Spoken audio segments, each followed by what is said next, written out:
আমার হাতে যে জিনিসটি দেখতে পাচ্ছেন এটাকে আমাদের আঞ্চলিক ভাষায় বলা হয় উরি।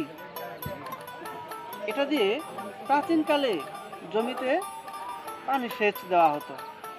তো কিভাবে প্রাচীনকালে জমিতে পানি সেচ দেওয়া হতো সেটা আমি আপনাদেরকে দেখানোর চেষ্টা করব। চলুন তাহলে দেখা যাক।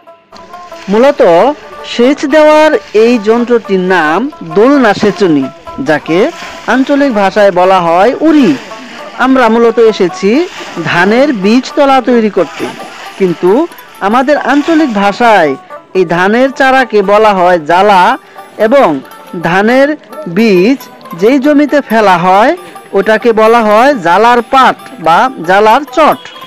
এই দুলনা সেচনী দিয়ে পানি সেচ দিলে দুই পাশে দুইজন লোক প্রয়োজন, এবং দুই পাশে দুইটি রশি বেঁধে দুইজন সমান তালে রশি টেনে পানি উঠাতে হয়।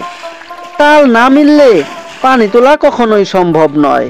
আমার ভাগিনাকে শেখানোর ব্যর্থ চেষ্টা করলাম, কিন্তু ভাগিনা আমার সাথে তাল মেলাতে পারেনি। সেচ দেওয়ার এই প্রাচীন পদ্ধতি বর্তমানে প্রায় উঠে গিয়েছে, কিন্তু আগের সেই সোনালী দিনগুলো মধুময় স্মৃতি হয়ে আজীবন আমাদের হৃদয়ে রয়ে যাবে।